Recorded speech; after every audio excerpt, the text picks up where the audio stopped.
Steve Mnuchin, our Treasury Secretary, the man known as the Foreclosure King, is one of the few remaining original Trump cabinet members. He has stuck with his old buddy, old pal Trump through scandal after scandal. He is a Jewish American who stuck with Trump after Charlottesville. Why, you ask? Because he's a good friend?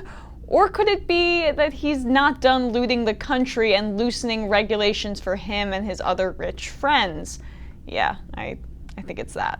The U.S. Treasury said on Monday that it will no longer require certain tax-exempt organizations, including politically active nonprofit groups such as the National Rifle Association and Planned Parenthood, to identify their financial donors to U.S. tax authorities. The policy change, heralded by conservatives as an advance for free speech, maintains donor disclosure requirements for traditional charity groups organized to receive tax-exempt donations under a section of the Internal Revenue Code known as 501c3, the Treasury said. The change protects the privacy of wealthy donors of dark money donations to politically active groups. Conservatives have complained that the disclosures to the IRS, though not public, were susceptible to media leaks. It is important to emphasize that this change will in no way limit transparency, Mnuchin said. The same information about tax-exempt organizations that was previously available to the public will continue to be available, while private taxpayer information will be better protected. Private taxpayer information for really rich people. Okay, well, there's a lot to get your blood boiling there, but let's start with the first hypocrisy. You care about the privacy of these dark money donors, Steve Mnuchin, while your administration, the one you're a part of, by the way, I know you want to overlook that, but you can't, oversaw this. The National Security Agency collected more than 530 million U.S. call records in 2017, representing a dramatic increase over the previous year.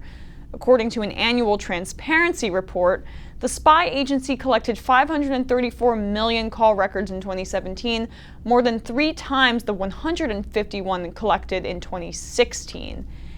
And this guy is talking about protecting privacy rights.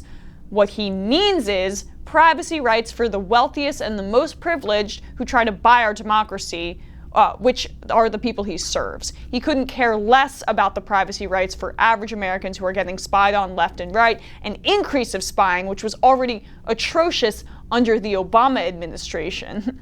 But his priority on privacy, making it easier for rich people to buy off politicians in our democracy. So that brings us to the heart of the story after I sidetracked us there a little to point out that little hypocrisy.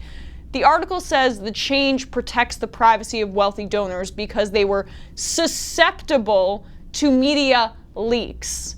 Media leaks we're going to call just basic journalism these leaks now? He's really making the argument that the money being funneled into the NRA and even liberal groups like Planned Parenthood, mind you, should be private information when that money is being used directly on behalf of candidates' campaigns. And he knows that this will only benefit conservatives because the money is always on their side in these instances, overwhelmingly so. So let's dive into how much it would benefit other conservatives.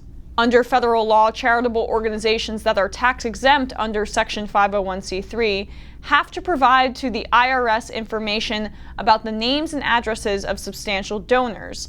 The IRS has required other types of tax-exempt organizations, including 501c4 groups that advocate for specific policies, such as the National Rifle Association and the Koch brothers-backed Americans for Prosperity, to also provide the agency with that information. Under the new guidance, social welfare groups and other tax-exempt organizations, besides charitable and political organizations, will no longer have to provide the IRS with the names and addresses of donors.